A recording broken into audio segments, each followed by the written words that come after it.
Okay, good morning, YouTubers or YouTube, my YouTube family. This is actually one of my first documentary videos that I'm actually putting out here. And one of the reasons when I decided to do a YouTube channel, I decided to do the channel because I felt like there was something that I had to give or something that I could do to help persons who have been through what I went through my entire life.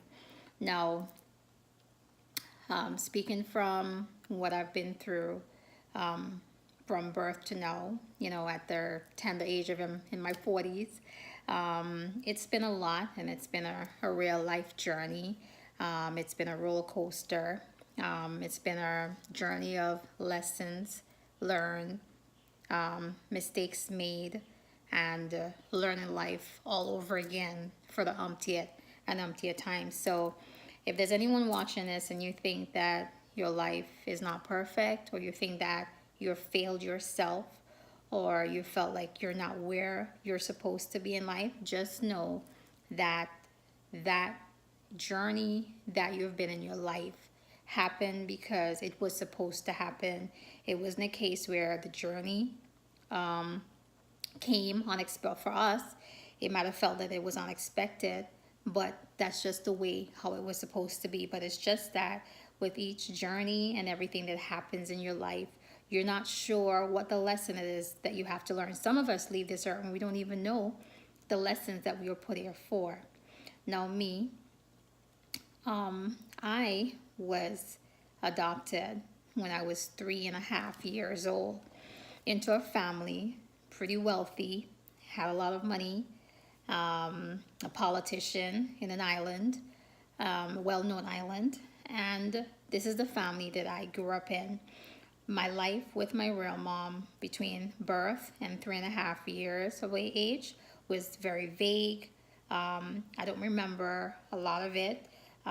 Sometimes I do ask my elder sister, who I did not have the privilege of growing up with, to tell me like how I was when I was little, because I don't have my mom to tell me. Even though my real mom is alive, she's not able to tell me a lot of things, because of her, mental state. She doesn't remember things, but there's a lot of things that I would want to know when the times when she was missing or the times that she just left us. But at the tender age of 3.5, I was adopted. And I was adopted into a family that literally changed the course of my life, because growing up now in a home that you're not the blood child, it was different. I mean, I didn't feel lonely, but I was an only child in the household of parents that I knew were not my real parents, but I still grew up to love.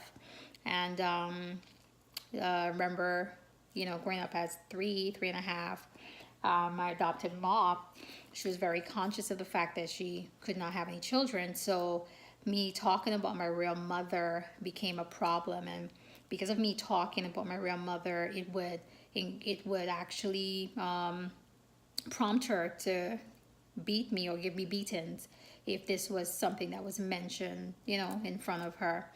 I distinctly remember one day, driving in the car with one of her friends, her nurse colleague, and I remember the lady asking me, but I don't know why she did it, but she asked me, she was like, she's like, Jackie, what's your real mom's name? And I said, Mildred, because that was my adopted mom's name. And she was like, no, your real mom. And I was like, oh, Juanita. And then when my adopted mom came in the car, she told her that I said my real mom's name was Juanita. And when I went home, she beat me because I said that my real mom's name was Juanita. So after that time, I realized that it was a name that I couldn't mention like that, just from that beating that I got. But then growing up, still at a young, tender age, 3.5, 4, my real mom would actually come around to look for me, but to their house. But when she would come, they would actually drive her away. They would tell her to leave. Well, not my adopted dad, it would be my adopted mom. She was the aggressive one. She would tell her to leave. And she would leave, but there were times she got to see me, later down, when I started school and stuff. But now, growing up in that home, I grew up with my adopted mom. Now, she was a different kind of person. Like, they had a lot of money, because, my adopted dad was like the very high paid politician in that particular island. So they had a lot of money. But she now was a person that, like, she had this tendency of herself, which I actually watched her growing up doing these things. Like, if we had somebody come over, like a guest or family member or something that would come from overseas, like, when they weren't there, like they left to go somewhere, like maybe out to a show or sightseeing or whatever, she would actually go through their suitcase and search through their things. And sometimes she would actually take things from their suitcase, like steal things.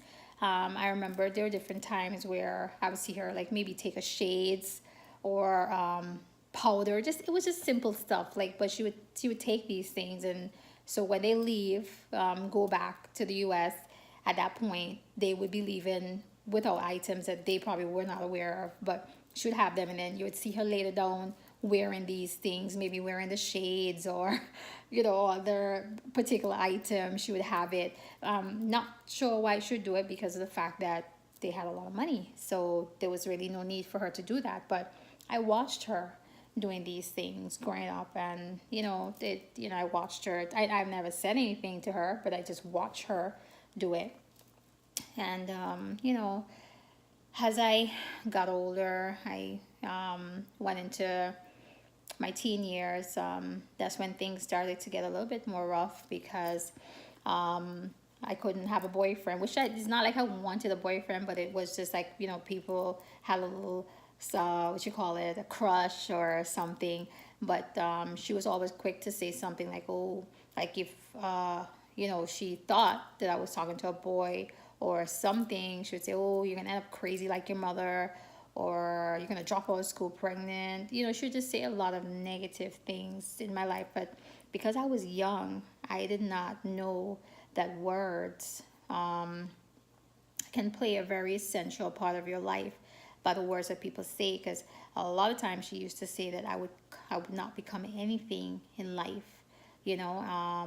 She spoke a lot of negative over my life, and it wasn't just on one occasion. It was many, many occasions I was in a household that I would have to entertain her negative thoughts and her negative views of how my life would turn out. I got beat a lot growing up. I got a lot of licks. And the licks wasn't due to my behavior, because I was a very good child, but it was just that there were times when I just could not deal with being there or getting licks because maybe I didn't get an A and I got a B,